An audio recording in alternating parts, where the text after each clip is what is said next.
በስመ አብ ወወልድ ወመንፈስ ቅዱስ አሐዱ አምላክ። ተአምረ ኢየሱስ 31ኛ ተአምር። ስለ አንዲት ዘማዊት ሴት። ይቅርታው ቸርነቱ ለዘላለሙ በእውነት ለሁላችን ይደረግልንና ጌታችን አምላካችን መድኃኒታችን ኢየሱስ ክርስቶስ ያደረገው ተአምር ይህ ነው። ጌታ ኢየሱስ ክርስቶስ በኢየሩሳሌም ሳለ የአይሁድ ሊቃውንቶችና ጸሐፍቶቻቸው ጭፍሮቻቸውም ሁሉ ተሰብስበው ወደ እሱ መጡና ከእግዚአብሔር ዘንድ እንደተላክህ እናውቃለን፣ የምትሰራውም ስራ ሁሉ የእግዚአብሔር ስራ ነው አሉት። ከዚያም አንዲት ሴት በፊቱ አቆሙና ይህች ሴት ስትሴስን አግኝተናታል፣ እኒህም ሰዎች በእሷ ላይ ሊመሰክሩ ይችላሉ። እንግዲህ አንተ በእስራኤል ላይ ፈራጅ ከሆንክ በዚች ሴት ላይ አስፈላጊውን ፍርድ ፍረድባት አሉት።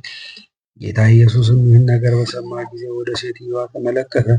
ከዚያም እንደ ሙሴ ሕግ በሴትዮዋ ላይ ባይፈርድ ትክክለኛ እንዳይደለና ቃሉንም እንደሚያስተባብሉት ያውቅ ነበርና ወደ መሬት አቀርቅሮ የሁሉንም ኃጢአት በጣቱ በምድር ላይ መጻፍ ጀመረ።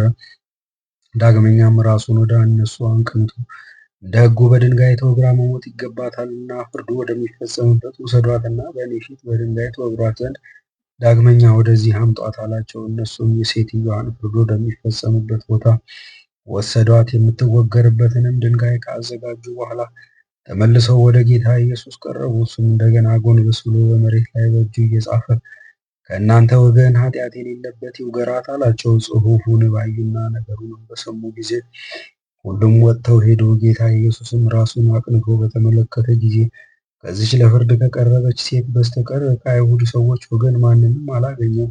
ጌታ ኢየሱስም አንቺ ሴት የሞት ፍርድ የፈረዱብሽ ወዴት አሉ አላት። እሷም ጌታዬ ሆይ ከትክክለኛና ንጹሕ ፍርድ የተነሳ አፍረው ሸሹ አለችው። ጌታ ኢየሱስም እንግዲህ ከዛሬ ጀምሮ ራስሽን ጠብቂ፣ ማለት ዳግመኛ አትበድይ፣ ከዚህ የበለጠ ፍርድ እንዳያገኝሽ የዛሬውን ኃጢአትሽን ይቅር ብዬልሻለሁ አላት። በዚያን ጊዜ ይህች ሴት ወጥታ ወደ ሀገሯ ገባችና ይህን የተአምራት ዜና ለሀገሩ ሕዝብ ነገረች። እነሱም የነገሯን ትክክልነት ተቀብለው በጌታ ኢየሱስ ክርስቶስ አመኑ፣ እግዚአብሔርንም አመሰገኑት።